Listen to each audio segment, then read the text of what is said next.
विशाल हम लोग साथ में ही हैं। We started power within, और हम लोगों ने स्टार्ट इसीलिए करा था फॉर द वेरी रीजन जिस वजह से आज हम लोग यहाँ पे हैं।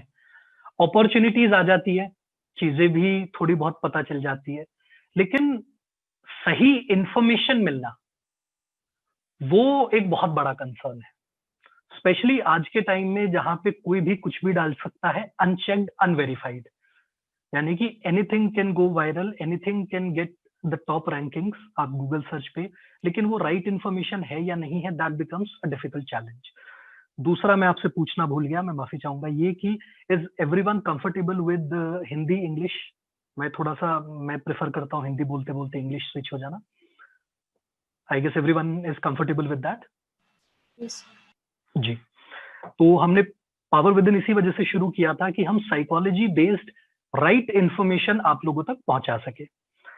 प्लस हम लोगों ने जो कोर्स, क्रैश कोर्स गेट का शुरू करा है, वो इसीलिए किया है क्योंकि बहुत सारे बच्चे थे जो बार बार यही कंसर्न लेके आ रहे थे कि कहाँ से तैयारी करें, कैसे करें, और अपॉर्चुनिटी बहुत अच्छी है। यू नो, जब अपॉर्चुनिटी अच्छी होती है और वहां पे जाके सिर्फ आप बैठ जाएं और कुछ भी आपको ना पता हो, चीजें ना पता हो, अपॉर्चुनिटीज ना पता हो, तो things can become a little foggy. So इसके अलावा मेरे बारे में आपको कुछ और जानना होगा तो मैं बता दूंगा। मैं करंटली हम मतलब मैं और विशाल हम लोग नेट जेआरएफ का कोर्स भी हम दोनों ही पढ़ाते हैं। अलॉन्ग विद इट आप लोगों के इंट्रोडक्शन में जो एक चीज का पता चला, वो ये पता चला कि जब आप लोग गेम्स खेलते हैं तो न्यूबीज होते हैं ना, नूब्स। सो ये गेट वाले गेम में हम सभी, गेट के लिए तो हम सभी ही न्यूबीज हैं, लेकिन वो लोग जो कॉम्पिटिटिव एग्जाम्स से जुड़े हुए हैं, स्पेशली साइकोलॉजी वाले सेगमेंट से, जिन्होंने देखा है कि किस तरीके के सवाल होते हैं। आपने मास्टर्स का एग्जाम दिया है, डीयू का, जामिया का, बीएचयू का, या फिर आपने नेट का एग्जाम दिया है, या फिर जीआरई का एग्जाम दिया है, तो आपको जो है वो गेट का एग्जाम जो है वो रिलेटिवली इजी पड़ेगा। गेट का एग्जाम जैसे कि आप लोग बता भी रहे थे, शुरुआत में जो गेट का है, जो ई है पार्ट, वो है ही इंजीनियरिंग के लिए, तो graduate aptitude test in engineering. तो ये इससे पहले ये इसीलिए था कि आईआईएससीज, आईआईटीज, एनआईटीज, इनमें अगर आप एडमिशन ले सकें तो एक ये कोलैबोरेटिव या एक कंबाइंड एग्जाम लिया जाता है। पर इस एग्जाम को लेने का मतलब ये नहीं है कि आपका एडमिशन हो जाएगा। This is an exam which will give you a certain score x। जिस स्कोर को लेके आप, जो भी XYZ यूनिवर्सिटी है वो रिलीज करेगी अपने एप्लीकेशन फॉर्म्स, आप वो फॉर्म्स भरेंगे, उसमें अपना गेट का स्कोर डालेंगे, और आपका गेट का स्कोर कितना अच्छा है ये वहां पे आपको प्रायोरिटी देगा। You will be the preferred candidate ऐसे वाले केस में। प्लस आपको उस यूनिवर्सिटी का कोई एंट्रेंस एग्जाम नहीं देना होगा। उसके बाद इसके बाद शायद वो इंटरव्यू भी रख सकते हैं, इंटरव्यू के अलावा वो कुछ और भी कुछ रख सकते हैं। तो गेट एग्जाम एक काफी बड़ा सपोर्ट होता है एंट्री का, हमारे जो प्रेस्टिजियस इंजीनियरिंग इंस्टीट्यूट है उसमें। जैसा बहुत लोगों ने कहा भी कि आईआईटीज में एक हमेशा सभी का विचार रहता है, सभी का रहा या ना रहा हो, पर सभी के माँ बाप का तो रहता ही है। तो वो एक सपना होता है जो कहीं ना कहीं पे हमेशा दिमाग में रहता ही है कि आज नहीं तो कल, ऐसे नहीं तो वैसे, एक बार बस आईआईटी से गुजर जाए।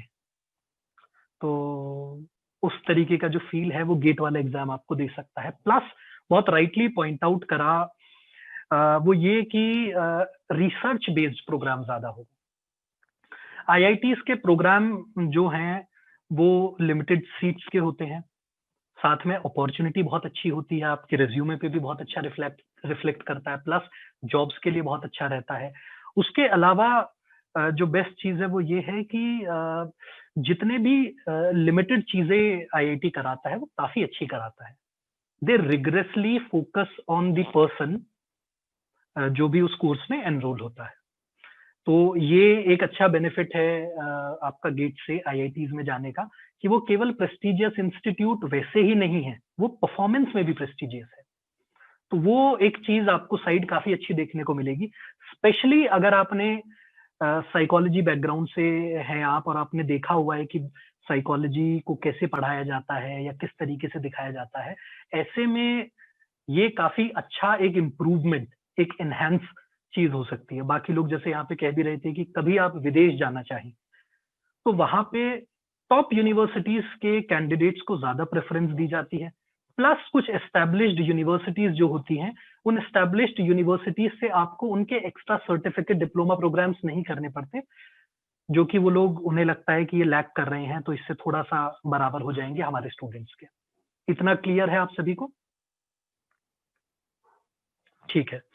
जहां पे लगे कि कुछ समझ नहीं आ रहा, कुछ भी नहीं हो रहा है, तो आप लोग प्लीज बता दीजिएगा, क्योंकि स्क्रीन पे मैं सभी को नहीं देख पा रहा हूँ। अगली चीज आती है नेशनल एलिजिबिलिटी टेस्ट, कोई कह रहा था। तो जो स्कोर, जो आपका गेट का स्कोर है, वो किसी तरीके की एलिजिबिलिटी आपको नहीं दे रहा है। मतलब कि आपको वो आप ये कह सकते हैं बिल्कुल कि हाँ, मतलब उस सेंस में अगर आप कंपेयर करना चाहें, जैसे ये तो नेट ही एग्जाम हो गया और ये गेट एक अलग दिशा का एग्जाम हो गया। तो गेट से एक एक्स्ट्रा जो बेनिफिट, जो प्रिविलेज मिलता था, उस प्रिविलेज, वो प्रिविलेज होता है पीएसयूज का।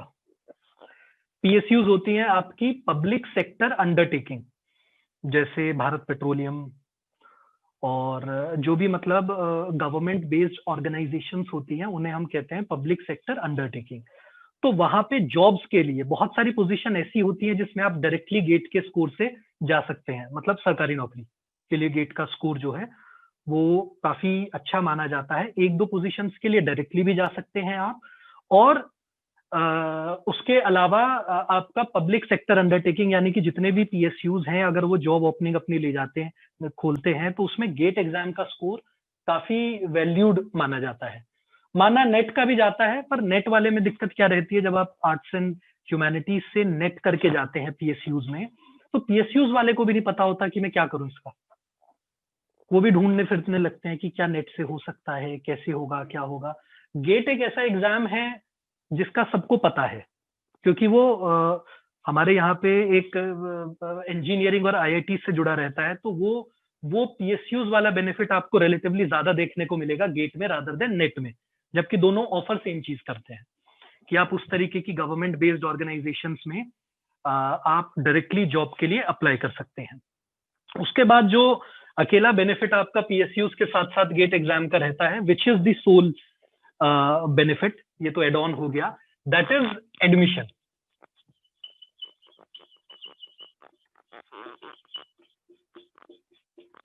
आईआईटीज, यानी कि आप सब आईआईटीज की हुडीज खरीद सकते हैं इसके बाद। तो ये एक एक्स्ट्रा बेनिफिट है जो हम सभी को मिलेगा।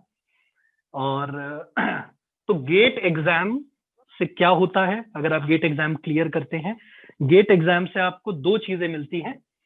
आईआईटी के अंदर एडमिशन श्योर नहीं है, पर आप एडमिशन के लिए एलिजिबल हैं। तो एग्जाम आपने, कंप्यूटर बेस्ड टेस्ट है, यानी कि आप किसी कोई सेंटर अलॉट किए जाएंगे आपको, आप वहां पे जाएंगे और एक कंप्यूटर पे आपको बिठाएंगे, आपको लॉगिन आईडी दी जाएगी और आप वहां पे एग्जाम देंगे, और लास्ट में सबमिट का बटन दिया जाएगा सबमिट करने के लिए, या फिर ऑटो सबमिट हो जाता है, वो आपको देखना पड़ेगा। उसके बाद में ये हो गया। हाँ, प्लस इसके लिए कोई एज लिमिट नहीं होती है, ये तो आप लोगों ने पढ़ ही लिया होगा। गेट एग्जाम के लिए कोई एज लिमिट नहीं है, और क्राइटेरिया जो है वो बहुत ही जेनेरिक ओपन फ्लेक्सिबल क्राइटेरिया है एलिजिबिलिटी का। हाँ, उसके बाद आ गया बेसिकली, अब हम बात कर सकते हैं गेट 2020 में कंप्यूटर बेस्ड एग्जाम हो गया, 3 घंटे का है, नेगेटिव मार्किंग है, बस मल्टीपल सेलेक्ट क्वेश्चंस में नो नेगेटिव मार्किंग। 3 तरीके के क्वेश्चंस पूछे जाएंगे आपसे, वो 3 तरीके क्वेश्चंस का हम डिटेल में बात करेंगे। इन जनरल जो है वो ये है, सीबीटी कंप्यूटर बेस्ड एग्जाम है, 3 घंटे का होगा, नेगेटिव मार्किंग है, बस मल्टीपल सेलेक्ट क्वेश्चंस में नहीं है नेगेटिव मार्किंग। साथ ही साथ में 3 पार्ट्स में सिलेबस बटा हुआ है, ठीक है। ये बेसिक चीजें हैं जो आपको कुछ पता हो कुछ नहीं पता हो, तो डिटेल ये है। नेगेटिव मार्किंग वाले क्वेश्चंस के साथ में क्या चैलेंज रहता है, रिस्क कितना लेना चाहिए। नेगेटिव मार्किंग में एक पॉजिटिव जो चीज होती है एग्जाम में वो ये होता है कि एक लोअर स्कोर भी अच्छा स्कोर होता है नेगेटिव मार्किंग वाले एग्जाम्स में। पर चैलेंज कहाँ पे आता है बच्चों को, हमारा जो दिमाग है बड़ा ही अजीब है, अद्भुत है बड़ा दिमाग। क्या होता है वहां पे बहुत ही अलग तरीके से चलता है। एंड जब आप एग्जाम दे रहे होते हैं वहां पे जो चीजें आपको नहीं भी पता होंगी ना, कभी सुनी भी ना हो, वो भी आपको सुनाई दे जाती है। तो नेगेटिव मार्किंग के जो सवाल होते हैं वहां ऑप्शन पे ही बेस्ड होते हैं एमसीक्यू सवाल। आप रिकॉग्नाइज ही नहीं कर पाओगे, डिफरेंशिएट ही नहीं कर पाओगे, तो आपका हर चीज का पहला प्रोसेस है रिकग्निशन। जैसे छोटा बच्चा, आप किसी के घर चले जाएं तो वो आपको बड़े स्ट्रेंज निगाहों से देखता है या फिर रोने लगता है आपकी प्रेजेंस में। सेम चीज कॉन्सेप्ट्स के साथ होती है, बट उसमें रोते आप हैं, उसमें थोड़ा उल्टा है इस तरीके का, लेकिन सेम चीज होती है। तो आपको बार बार किसी के घर जाने लगोगे ना तो बच्चा आपसे आपसे एडजस्ट होने लगता है, क्योंकि उसकी नजर में वो रिकग्नाइज करने लगता है, उसके जो भी तरीके हो रिकग्नाइज करने को करने लगेगा आपको। सेम टॉपिक के साथ है, देखते रहो टॉपिक को, पढ़ो मत पर देखते रहो, तो आपको वो कनेक्टिविटी बनी रहती है, वरना वो कनेक्टिविटी ब्रेक हो जाती है, ठीक है। 40 क्वेश्चन, ये मैं इसलिए आपको दिखाना चाह रहा था, सॉरी, हाँ ये मैं इसलिए यहाँ पे दिखाना चाह रहा था आपका काम जी विजिबल है। अगली चीज है research designs, quantitative qualitative mix methods. आप लोग इसके लिए वेट नहीं करिएगा, यूट्यूब पे आप एक बार वीडियो सर्च कर लीजिएगा रिसर्च डिजाइन्स करके, उस पर एक वीडियो पड़ा हुआ है, वो देख लो। करा तो हम कराएंगे तो हम हैं ही, लेकिन उसको देख लो, कंटेंट उस पर भी मतलब अच्छा डाला हुआ है। तो वो पावर विद इन का ही वीडियो, मतलब मेरा ही वीडियो है, आप उसमें एक बार देख लीजिएगा, मैंने रिसर्च डिजाइन्स को अच्छे से बताया हुआ है। उसके बाद में डिजाइनिंग रिसर्च, डिजाइनिंग रिसर्च में research problem, purpose statement, variable. Designing research में ज्यादातर सवाल जो आते हैं वो आते हैं स्टेप्स के, कि ये स्टेप कौन से होने चाहिए, या कुछ स्टेप्स दे देंगे उनका ऑर्डर क्या होना चाहिए, उस तरीके के सवाल ज्यादा आते हैं। हाइपोथेसिस पे ज्यादातर रिलेटेड टाइप्स ऑफ हाइपोथेसिस से रिलेटेड सवाल आ सकते हैं, या फिर अगर थोड़ा सा और जो वो जाने लगे, वो एक सिचुएशन दे देंगे और उस सिचुएशन में पूछेंगे हाइपोथेसिस जो है वो, हाँ समझ गई है मननप्रीत जी। तो पूछेंगे कि भाई जो है कि कितना सक्सेसफुल रहा बेसिकली जो ऊपर वाली सिचुएशन थी वो, या नहीं, तो वेरीफाई हुई आपकी नल हाइपोथेसिस या नहीं हुई। तो ये कुछ टर्म्स है जिनको हम समझना शुरू करेंगे। वेरिएबल्स के अंदर सवाल अच्छे आते हैं, और वेरिएबल्स और सैम्पलिंग के सवाल जो है आप अच्छे से अटेम्प्ट भी कर सकते हैं। तो टाइप्स ऑफ सैम्पलिंग पता होना चाहिए, और सैम्पलिंग के सवाल जरूर अटेम्प्ट करते रहने चाहिए। सैम्पलिंग का क्या रहता है ना, कि जब तक सवाल नहीं अटेम्प्ट करोगे ना तो एक पैटर्न नहीं बनता है जवाबों में। तो सैम्पलिंग के, वेरिएबल्स के और हाइपोथेसिस के, इनमें ये वाले हैं जो सवाल आप जो हैं वो रैंडमली कहीं से ढूंढ के भी करना शुरू कर सकते हैं। बाकी हम लोग प्रोवाइड करेंगे सब कुछ, बट शुरुआत आप कर सकते हैं। तो अच्छे टॉपिक्स हैं सैम्पलिंग, हाइपोथेसिस, वेरिएबल। उसके बाद nature of quantitative and qualitative research, ये स्ट्रक्चर्ड, सेमी स्ट्रक्चर्ड, इंटरव्यूइंग, ये वो ये अच्छे हैं। इन टॉपिक्स का क्या है कि इनके सवाल अटेम्प्ट हो जाते हैं और चांस अच्छा होता है सही करने का। बस एक दो चीजें पता रहनी चाहिए, तो वो हम देखते हुए चलते रहेंगे। और ये चीजों पे जैसे फील्ड स्टडीज हो गया, क्वाजा एक्सपेरिमेंटल हो गया, आपका एक्सपेरिमेंटल हो गया, इन चीजों, ऑब्जर्वेशन हो गया, इन चीजों पे मिलके सवाल आते हैं, तो ऑप्शन कंफ्यूज कर सकते हैं। तो इन चीजों पे क्लैरिटी रखिएगा, और सवाल करते रहने से क्या फायदा रहेगा आपको इन इस तरह के टॉपिक्स पे, वो आपको इसका मतलब फोकस इस चीज पे बना रहेगा। इनफैक्ट हम ये चीज कर सकते हैं विशाल, हमारा जो वेबसाइट पे यूनिट वाइज टेस्ट सीरीज पड़ा हुआ है ना नेट जेआरएफ का, जी वो यूनिट वाइज टेस्ट सीरीज का हम आपको एक्सेस दे देंगे। तो ऐप पे तो आपको मतलब सब कुछ फ्रेश मिलेगा ही, जो एक अलग तरीके से फॉर्म, पर आपको एक्सेस दे देंगे हम लोग। उससे क्या होगा कि जैसे रिसर्च मेथड वाली यूनिट के क्वेश्चंस करना शुरू कर देना, तो आपको थोड़ा सवालों के, अब मतलब सवाल कहाँ ढूंढोगे इस तरीके के, तो उसमें आपको वो सवाल जो है वो थोड़ा सा अंदाजा लग जाएगा। तो यूनिट्स आपकी ज्यादातर कंटेंट सब सेम है सिलेबस का, और वो सवाल भी मतलब बेसिक सवाल अच्छे उठ के आते हैं यहाँ से। उसके बाद statistics and psychology, measures in central tendency, dispersion, और आपका NPC, parametric, non parametric, effective size, power analysis.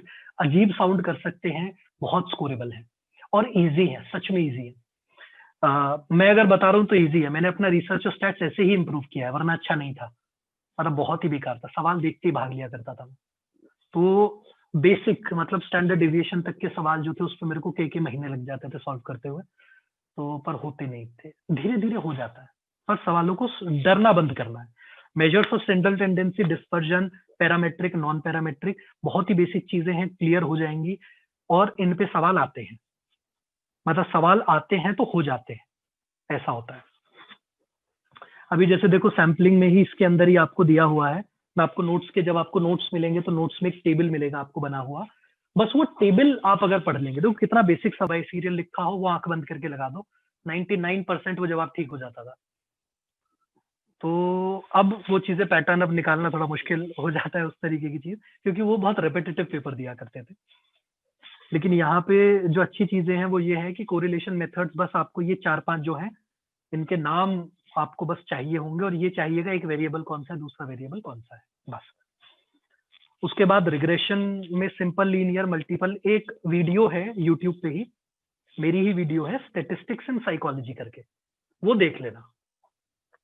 वो स्टैटिक्स मतलब बताएंगे तो यहाँ पे, पर वो वीडियो के अंदर आपको ये सारी चीजें, कोरिलेशन, एनोवा, मेनोवा, एनकोवा, मेनकोवा, आपका ये simple linear regression, multiple regression, इनका बेसिक बताया हुआ है, बहुत ही छोटी वीडियो, कि एक को क्या होता है, कब इस्तेमाल किया जाता है, बस 2 चीजें बताइए, और इन्हीं 2 से सवाल लग जाएंगे। इन 2 से अगर सवाल नहीं लग रहे और आपका रिसर्च या स्टैट्स उतना अच्छा नहीं है, तो इसके आगे जाने की जरूरत नहीं पड़ेगी। तो 2 चीजें, क्या होता है और कब इस्तेमाल किया जाता है, और क्यों, 3 सॉरी, क्या, क्यों और कब, बस ये 3 चीजें आपको पता रहेंगी, काम चल जाएगा उससे। तो बहुत घुसना नहीं है स्टैट्स में, पर चीजें पता होनी चाहिए। फैक्टर एनालिसिस, बहुत ऑनेस्टली बोलूंगा, फैक्टर एनालिसिस मेरा भी बहुत अच्छा नहीं है। फैक्टर एनालिसिस में मेरे को अभी भी कॉन्सेप्चुअली दिक्कत होती है। तो फैक्टर एनालिसिस के लिए आपका कुछ मतलब अलग से हम कुछ एक करा देंगे, एक गेस्ट सेशन कुछ करा देंगे, बेसिक चीज आपको पता चल जाएगी। वैसे इतना डिटेल में जाना नहीं है, बस कुछ टर्मिनोलॉजीज पता हो और 1-2 रोटेशन के नाम। तो मेरे को रोटेशन वाली चीज में दिक्कत होती है, मतलब क्यों आपको झूठ बोलूं, मेरे को रोटेशन वाली चीज में दिक्कत होती है। जो मेरे को आता है वो बता दूंगा, बाकी आपका करवा देंगे अलग से। और उसके बाद आपका एक्सपेरिमेंटल डिजाइन जो है इजी है, बहुत आराम से हो जाएगा, कोई दिक्कत नहीं है, बस समझने की जरूरत है।